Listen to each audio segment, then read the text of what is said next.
Alright, today we're going to talk about our final kinematics topic, and that would be projectile motion. Now, projectile motion is very similar to free fall. Projectile motion is a type of free fall, actually, so we can write that down right here. Okay, it counts as free fall, but I like to differentiate between free fall of something falling straight down, whereas projectile motion is motion in which an object is thrown or kicked or launched or some other verb like that, etc., near Earth's surface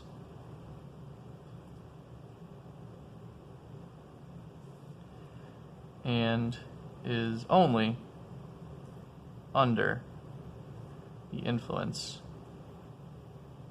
of gravity. So we're talking about something that doesn't just fall straight down or go up and fall straight back down. We're talking about something that usually implies the object moves horizontally as well.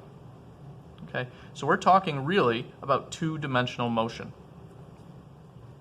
And two-dimensional motion is a little bit more complicated than one-dimensional motion, but not because the concepts are any harder. There's just twice as much stuff to keep track of. But something that simplifies two-dimensional motion for us is the fact that motion in one direction has no effect on motion in another direction. Another way of saying this is saying that perpendicular directions, such as horizontal and vertical, are independent of each other. So what does that really mean? Okay, let me give you an example. What drops faster? And we can do this one in class. I have a video to show you here, but we can actually do this one in class. What ends up dropping faster? A ball that gets rolled off the edge of a table with some velocity, so it gets rolled horizontally off, or a ball that is dropped straight down from the same height as the table.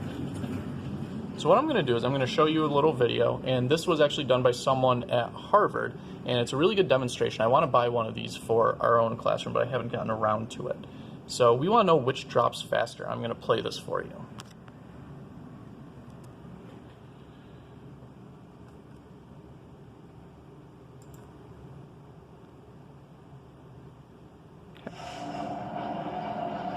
So it does take a little while to set up.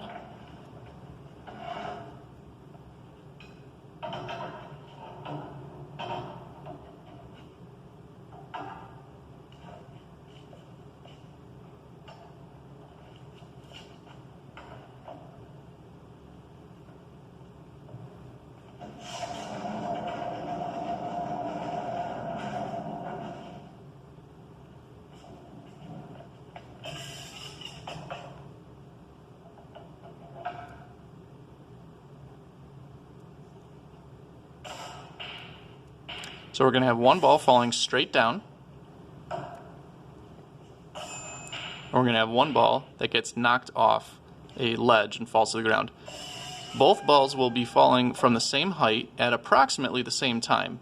By approximately, I mean exactly the same time. Okay?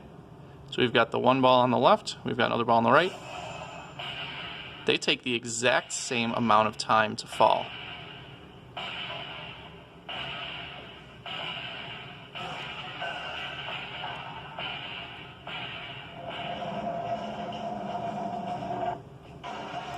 Okay. So you can go and rewind that if you want to see it again.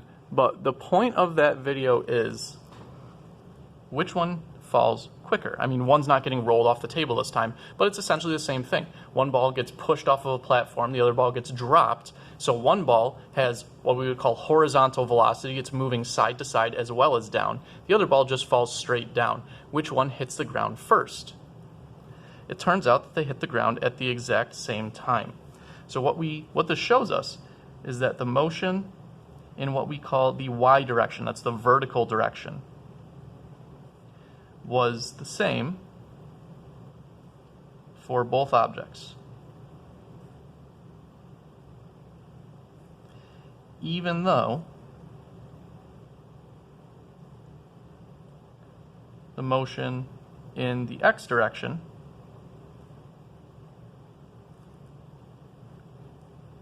was not. Okay? One ball had velocity in the x direction. One ball had horizontal velocity. It moved side to side. The other ball fell straight down, but that did not affect the amount of time that the balls took to fall to the ground. Okay? So the amount of time that they take to fall to the ground, that depends on the y direction. That depends on the vertical direction. That wasn't affected by the fact that one ball moved horizontally and the other one didn't. A second example would be, and I don't have a good video of this, would be the following.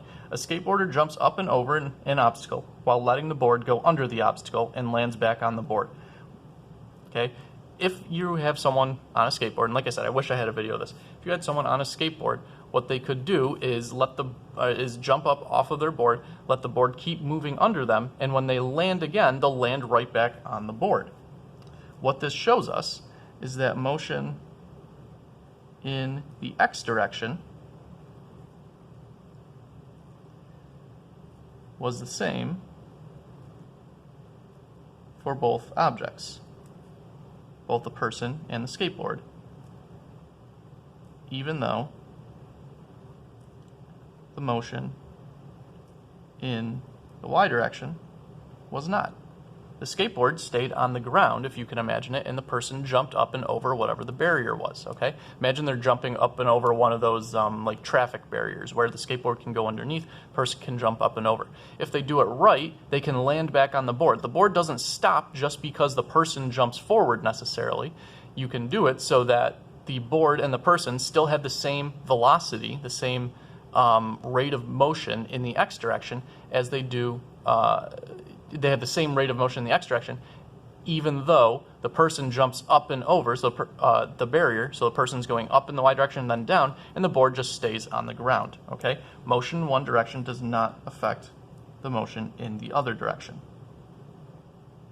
So, what this means, okay, that's an important thing to remember, but what it practically means for us is that when we look at objects that are traveling in two dimensions, okay, both horizontally and vertically, we must treat the vertical quantities, you might hear me refer to those as the y quantities, vertical axis is the y-axis, so we call these the y quantities, and the x quantities, the horizontal quantities, separately.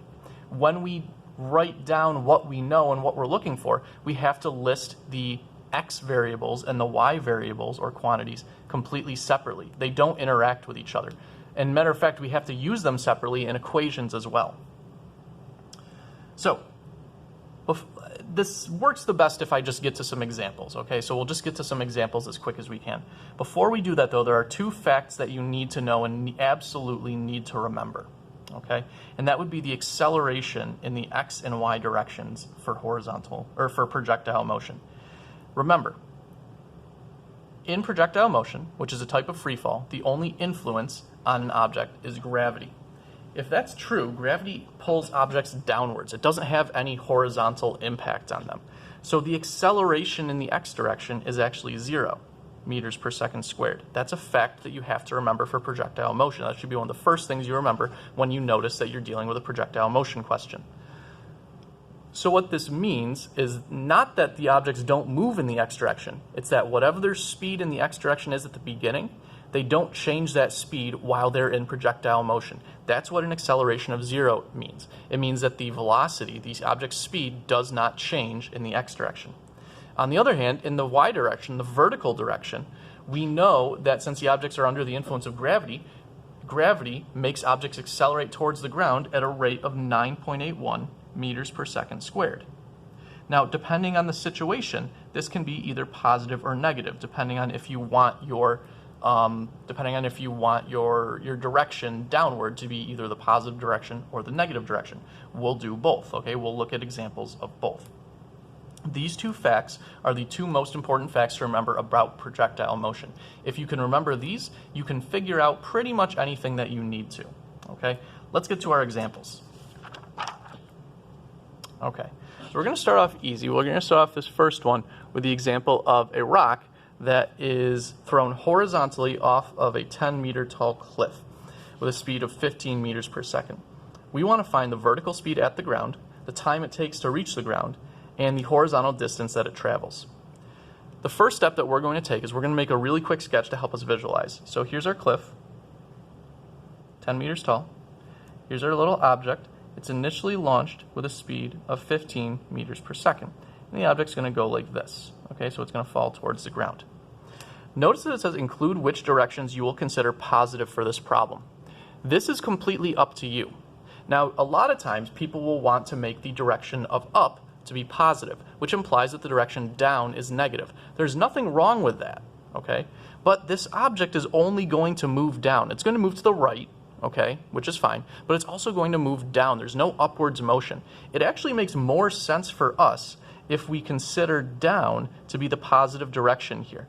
Nothing changes if I make up the positive direction. I should still get the exact same answers, but the physics is the same. It just makes the calculations a little bit easier or harder depending on what the situation is. In this case, take my word for it, it makes it much easier if we consider down to be the positive direction.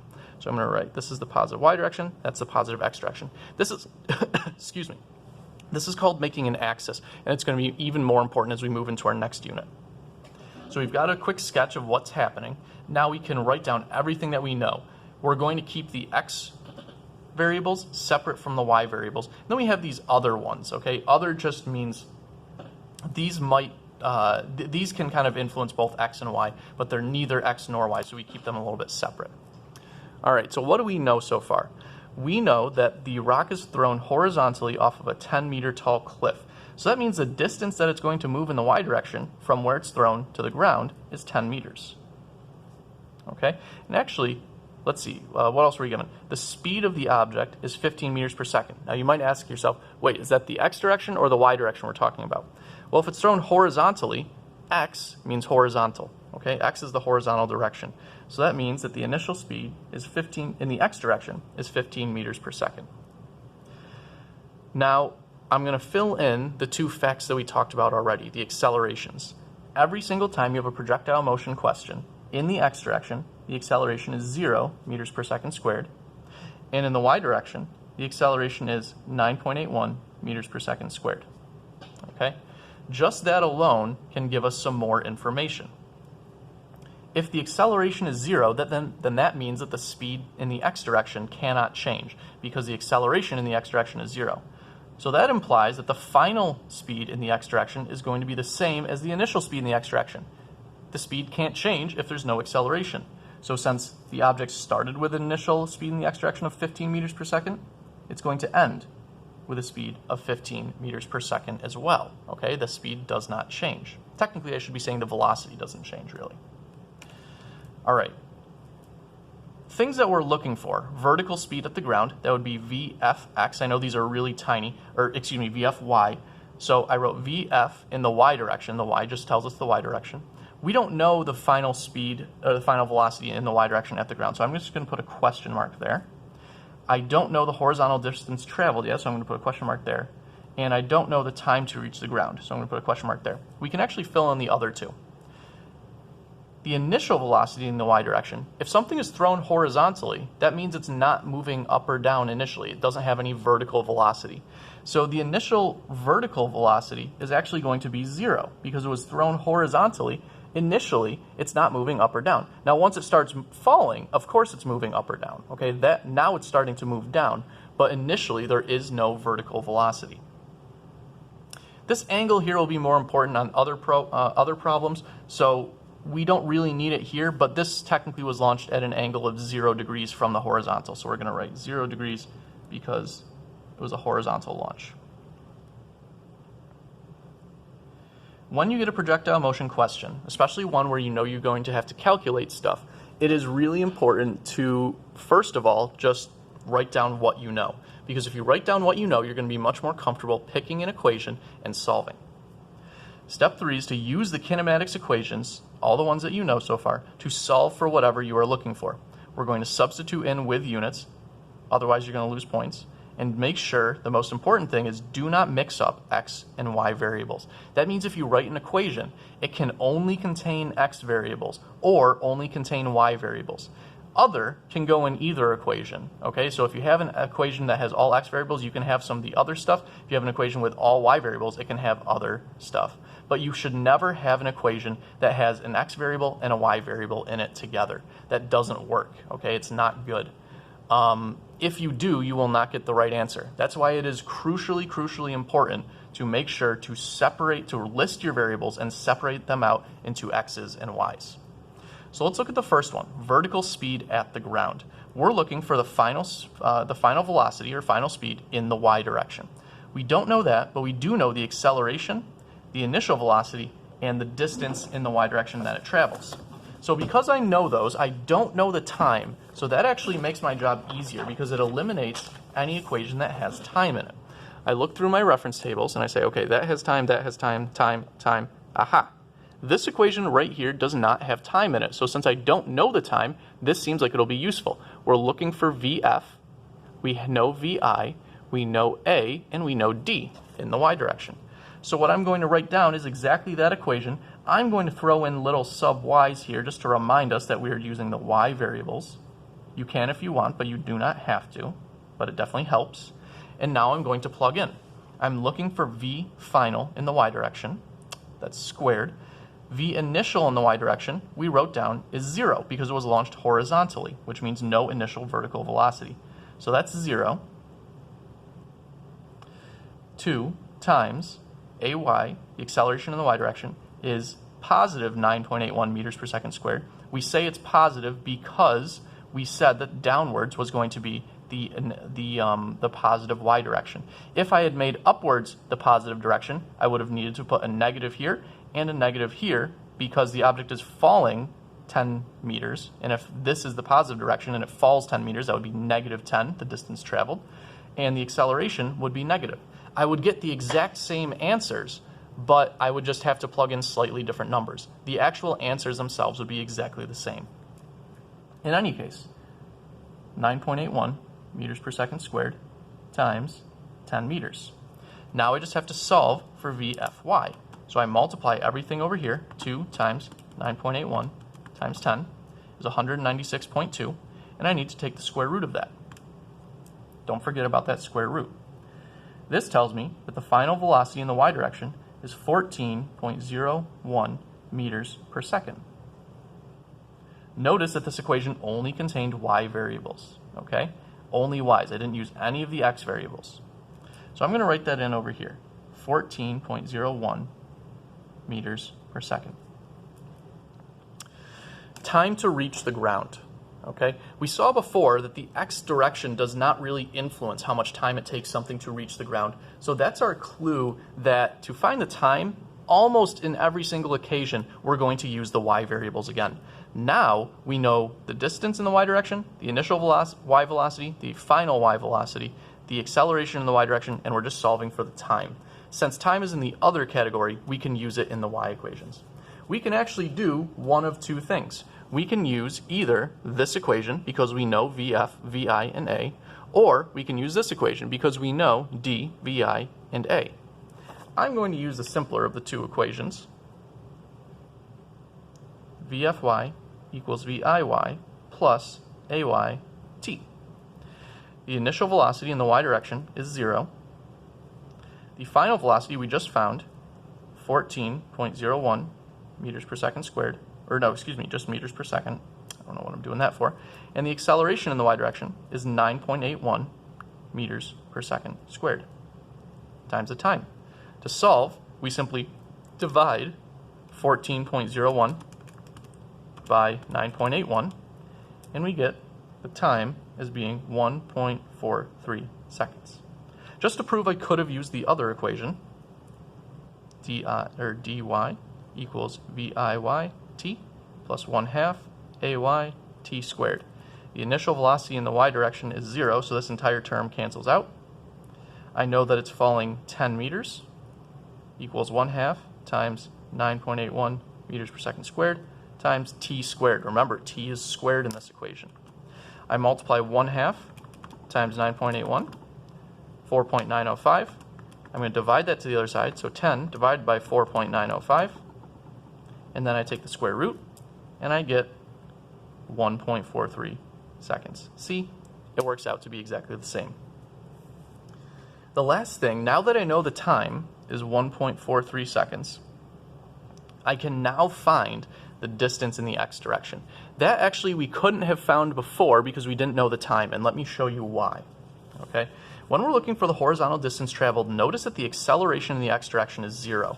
So that means that anytime we have an equation like this or like this, those are not going to be that useful in the x direction if the acceleration is 0. Why?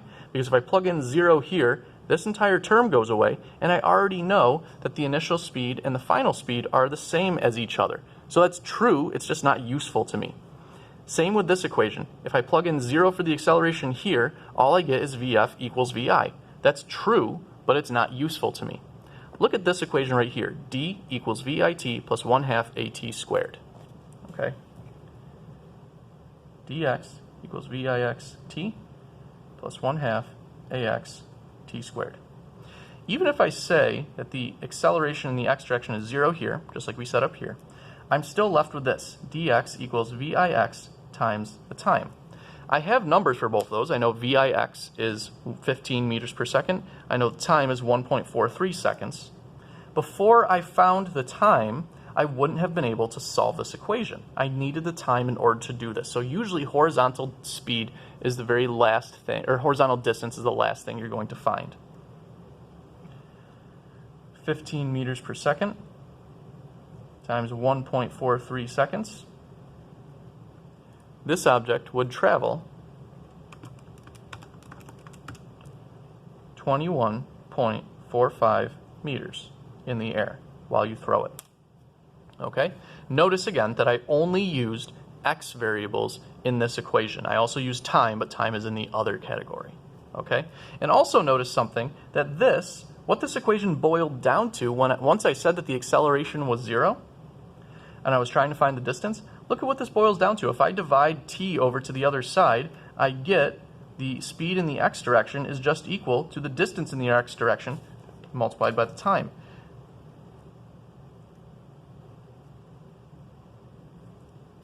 That's exactly the same as this equation up here. Okay, it's the same sort of format. So that's kind of a neat thing. If you are trying to find the horizontal distance of something as it's in projectile motion, you can use either this equation and cross off the acceleration and solve this, or you can just use speed equals distance over time. Technically, this should be average speed equals the distance over the time. Okay? So there's a real quick introduction to projectile motion. I'll come back in a little bit and do a few more problems.